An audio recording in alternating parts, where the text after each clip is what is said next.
Chegou o momento de você descobrir a verdade. Hoje você vai descobrir aqui sobre a diferença entre o cultivo hidropônico e o cultivo no solo. Claro, né? Nós vamos estar falando aqui focados na nossa planta favorita. E vamos falar sobre o indoor, sobre o cultivo indoor e sobre o cultivo outdoor. Então, se você gostou desse tema desse vídeo, curte ele, compartilha com um amigo ou uma amiga que também deseja plantar e se tornar um grower dedo verde ou uma grower dedo verde.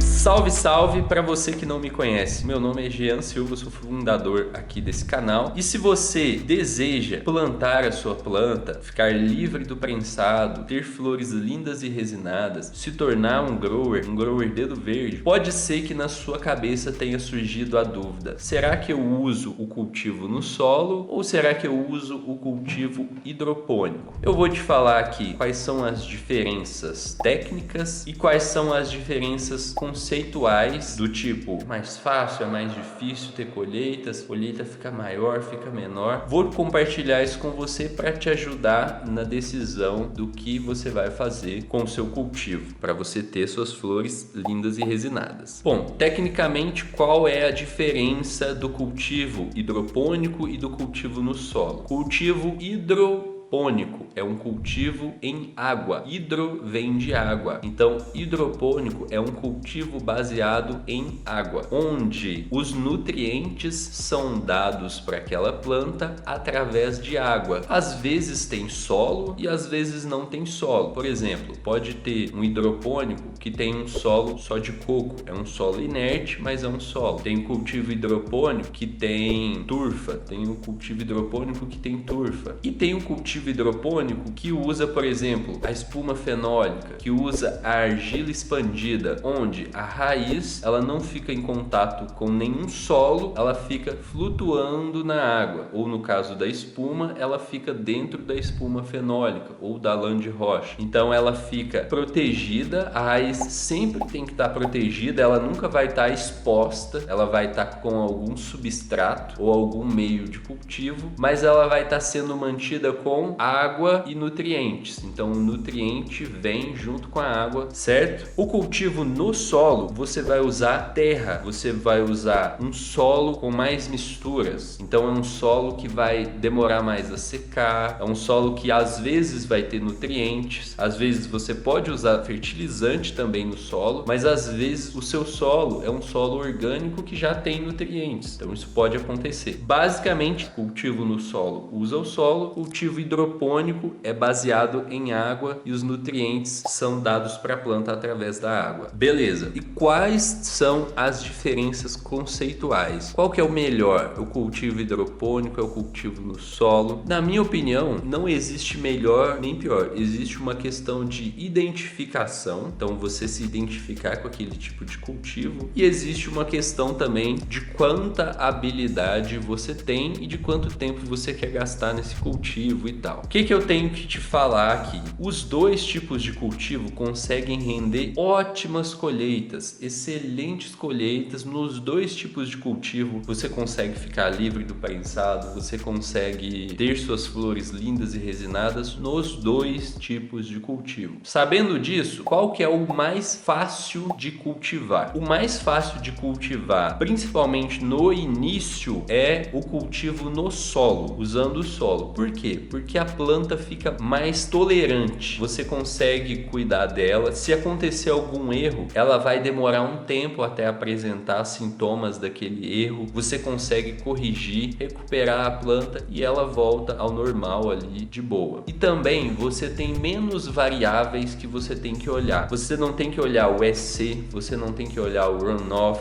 você não tem que olhar pH, dependendo do fertilizante ou nutriente que você estiver usando. Então, no solo é mais fácil, principalmente para quem é iniciante e está começando. Então, se você está começando agora, eu recomendo que você use o cultivo no solo. E aí você fala: Jean, mas eu queria usar fertilizante. Você pode usar um solo inerte e fertilizante. Você vai ter o benefício de cultivar no solo com o poder de usar fertilizante para sua planta ficar maior, mais resinada. Então, para quem está começando, o grower iniciante, eu com certeza recomendo recomendo começar com o cultivo no solo. Inclusive, eu comecei com o cultivo no solo e uso o cultivo no solo até hoje, depois de 10 anos. Ainda uso o cultivo no solo, certo? Então é muito bom, eu recomendo. Beleza. E o cultivo hidropônico, ele é um pouco mais difícil, mas não quer dizer que ele é impossível. Não, pelo contrário, você consegue fazer, só que, como eu falei, ele tem mais variáveis, tem mais coisas para você controlar e a planta fica mais sensível. Por exemplo, se acontece uma desregulação muito bruta de pH ou de EC, a planta pode morrer de um dia para o outro, porque como ela está muito exposta à nutrição, ela está dependente daquela água com nutrientes. Se acontece um bloqueio, se aquela água fica ruim, a planta pode morrer de um dia para o outro. Não quer dizer que isso é comum, mas é mais fácil de acontecer do que no solo. Então precisa de um pouco mais de cuidado, mais de atenção. Por isso eu recomendo o hidropônico para quem já tem um pouco mais de experiência, certo? E qual dos dois que rende mais? O cultivo hidropônico rende mais se você fizer ele corretamente, seguir todos os passos e tiver ali, né, tudo bom, tudo certinho, tiver um método para você plantar. O cultivo hidropônico rende mais. O cultivo no solo rende um pouco menos, mas não quer dizer que é ruim, só quer dizer que é menos do que no hidropônico, porque no hidropônico a planta tem mais facilidade de absorver nutriente. A mesma coisa que causa ela ter aquela sensibilidade é o que faz ela render mais, dar buds maiores e às vezes até mais resinados. Porém, no solo dá para você também ter ótimas colheitas com plantas muito boas. E aí fica uma última diferença para você colocar na balança. O cultivo hidropônico, a planta vai crescer, vai ficar top. O cultivo no solo, dependendo do solo e nutriente que você estiver usando, ela pode ficar mais saborosa por causa do poder do orgânico. O cultivo orgânico geralmente traz plantas mais saborosas. E no hidropônico até hoje não dá para fazer um cultivo orgânico assim, precisa colocar nutrientes minerais também. Então, esses são os pontos conceituais para você decidir se você vai de hidropônico ou se você vai cultivar no solo. Mas, de toda maneira, você vai precisar de um método para você conseguir ter flores lindas e resinadas e conseguir ficar livre do prensado. E se você quer ser um grower dedo verde, vou deixar um link aqui embaixo para você fazer parte do método GDV, onde você vai ver passo a passo como você pode ter colheitas de flores lindas e resinadas a cada 8 semanas, seja cultivando no solo, seja cultivando na hidroponia, beleza? Então eu vejo você lá, vou deixar o link aqui na descrição. E se você gostou desse vídeo, curte ele, compartilha com um amigo ou uma amiga para você contribuir com essa causa. E eu vejo você no próximo episódio.